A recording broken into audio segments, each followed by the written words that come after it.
मला असं वाटतं अशी कोणतीच व्यक्ती नसेल की ज्यांना फुले नाही आवडेत. फुले प्रत्येकाला आवडतात. फक्त एवढंच आहे की कोणाला कोणतं फुलं आवडतं, कोणाला कोणतं आवडतं. तर असंख्य व्हरायटीची फुलं आपल्याला एकाच ठिकाणी पाहायला भेटत असतील तर इथं वेगवेगळ्या शेपची, वेगवेगळ्या कलरची, कलर तर म्हणायलाच नको, मोजायला कमी पडतील इतके कलरफुल फुलं आहेत इथं. आणि काही शोपीससाठी, काही वेगळ्या सेंटची. तर आपण आलेलो आहोत इम्प्रेस गार्डनला. इम्प्रेस गार्डन पुणे कॅम्पच्या तिथं आहे ते.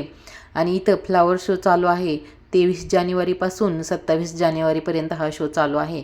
आपल्याला जायला थोडा आम्हाला वेळ झाल्यामुळे हा व्हिडिओ थोडा उशिरा येत आहे. पण अजूनही वेळ आहे. ज्यांना जायचं आहे त्यांनी जाऊ शकतात.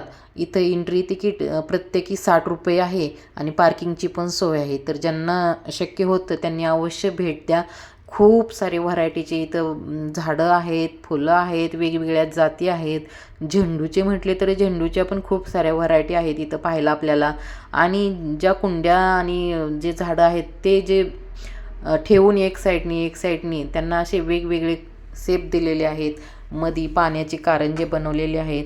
ते खूप छान वाटत आहे पाहायला. असं शब्दात नाही सांगता येत. आपण तिथं गेल्यानंतरच ते अनुभवू शकतो, जेव्हा ते आपण डोळ्यांनी पाहतो तेव्हा. तर ज्यांना शक्य होते त्यांनी जावा. पण भरपूर गर्दी आहे, तर गर्दीचा विचार करून जावा. कारण सुट्ट्याचे दिवस असल्यामुळे भरपूर गर्दी आहे इथे. तर प्रत्येकजण फोटो काढण्यातच मग्न होता.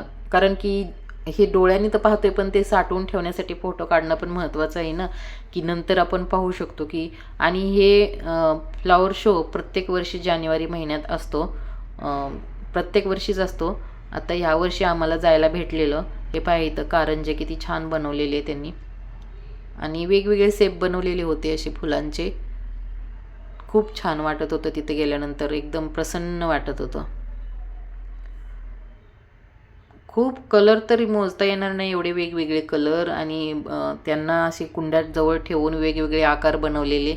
मस्त वाटतं आहे तिथे गेल्यानंतर. ज्यांना माहिती आहे ते तर जातच असतील. आम्ही फर्स्ट टाईम गेलो होतो. खूप छान वाटलेले. इथं असं मोठं कारंजे बनवलेलं आहे. हे कारंजे. आणि इथं जे आपण ट्रे गार्डन म्हणतो किंवा मोठी जे झाडं असतात ते हे कित्येक वर्षाची झाडं असतील. असं नाही की छोटंसं आहे म्हणून 1 वर्षाचं 2 वर्षाचं असेल असं नाही. हे 10 ते 15 वर्षाची झाडं असतील जे एवढ्या छोट्या ट्रेमध्ये आलेले आहेत. त्यांना वरून कट करून तेवढ्याच ट्रेमध्ये त्यांची वाढ केलेली जाते. ते पाहायला तर एकदम छान वाटत आहे. वेगवेगळे औषधी आहेत. जे मोठे झाडं येतात एकदम मोठे वाढतात, जसं वड, पिंपळ असे, त्यांना एवढ्या छोट्याशा ट्रेमध्ये बनवलेलं आहे. ट्रेमध्ये ते 15-15, 20-20 वर्ष जगत आहेत. आणि इथं आपण ज्या घरगुती वस्तू आहेत त्याच्यापासून कसे डेकोरेशन करू शकतो घरामध्ये किंवा काही प्रोग्रामच्या वेळेस ते त्यांनी दाखवलेलं आहे. आणि हे वेगवेगळ्या व्यक्तींनी केलेलं आहे. त्यांची नावं पण तिथं त्यांनी लिहून ठेवलेली आहेत की कुठलं डेकोरेशन कुठल्या व्यक्तीने केलेलं आहे. आणि ते जुन्या जे वस्तू आहेत ते आपण अशा बेकार म्हणून हे करतो, मोडीला घालतो किंवा टाकून देतो, कोणाला तरी देऊन टाकतो. तर हे बघा पाटा, वरवंटा, तिथं मिरची, लिंबू ठेवलेला आहे वाटण्यासाठी. तर त्याचा किती चांगला उपयोग करू शकतो ते इथं पाहायला भेटतं गेल्यानंतर. असंच बाहेर थोडं गेलं पाहिजे, थोडं फिरलं पाहिजे, ज्याच्यातून की माणसाला ज्ञान येतं की कोणती गोष्ट कुठे उपयोगाला येईल असं पाहिल्यानंतर समजतं. घरात आपल्याला वाटतं हिचं का उपयोग आहे, खूप अडचण होते, जाऊ देत, देऊन टाकू कोणाला तरी. पण त्या जुन्या वस्तूंचा किती छान उपयोग केला आहे इथं पाहायला भेटतं.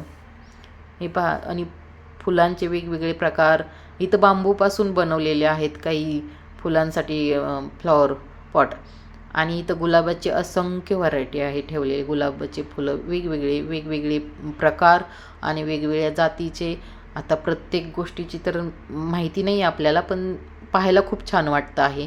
आणि इथं वाळलेले फुलं. आणि हे झाडाच्या बुंद्यापासून प्राणी बनवलेले आहेत. झाडाच्या बुंद्यापासून प्राण्यांचे शेप.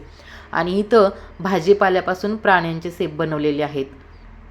हे पहा, गाजर, भोपळा, फ्लावर, सगळ्या गोष्टींपासून प्राण्यांचे शेप बनवलेले आहेत. आणि इथं अजून ट्रे गार्डन आहे.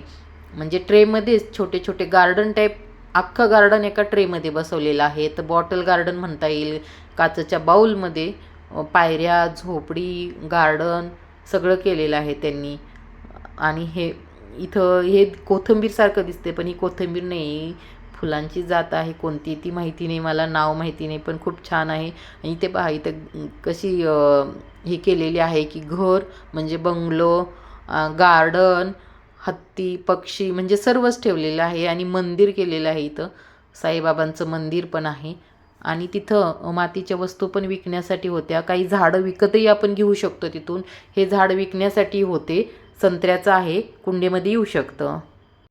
जर तुम्हाला व्हिडिओ आवडला असेल तर लाईक करा आणि माझ्या चॅनलला सबस्क्राईब करा. धन्यवाद.